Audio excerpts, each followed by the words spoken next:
చిరంజీవులారా, మీరు ఈ ఉద్యోగ అన్వేషణలో, మీ వ్యాపార అన్వేషణలో ఇవాళ ఇందాక వారు చెప్పినట్టుగా అనేక రకాలైన ఆవిష్కరణలు జరుగుతూ ఉన్నాయి.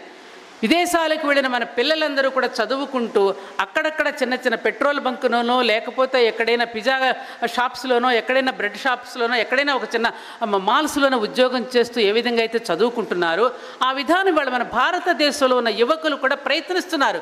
ఇందాక చెప్పినట్టుగా ఊబర్లు కానీ, ఓలాలు కానీ వాళ్ళు డ్రైవర్లుగా చేరుతూ, నేను ఓలాలోను డ్రైవర్లను అప్పుడప్పుడు నేను ఇంటర్వ్యూ చేస్తుంటే వాళ్ళు చక్కగా చెప్తున్నారు, అమ్మ నేను MBA చేశాను, ME చేశాను, ఇదిగో బ్రహ్మాండంగా నాకు 30,000 రూపాయలు వస్తుంది.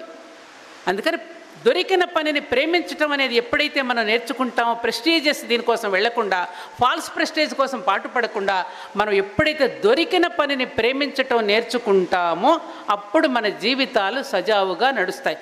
ఎప్పుడు మనం హెల్దీ కాంపిటీషన్ కంటే కూడా ఫాల్స్ కాంపిటీషన్లోకి వెళ్ళిపోతున్నాం. వాడు చూడు ఎలా ఉన్నాడో, వీడు చూడు ఎలా ఉన్నాడో, వాడిలాగా మనం ఎలా వెళ్ళడంలో హెల్దీ కాంపిటీషన్ ఉంటే పర్వాలా, కానీ అవతల వాడు ఎలా పడగొట్టాలో ఇటువంటి ఆలోచన లేకుండా పాజిటివ్ థింకింగ్ ఎప్పుడైతే మనం పెంచుకుంటామో, ఏది ధర్మరాజుని దుర్యోధనుడిని వెళ్ళి నీకు ఎక్కడైనా మంచివాడు కనిపిస్తామో చూసిరమ్మన్నా అంట దుర్యోధనుడు నాకు ఎక్కడ మంచివాడు కనపడలేదు, అంతా చెడ్డవాళ్లే అన్నాడు.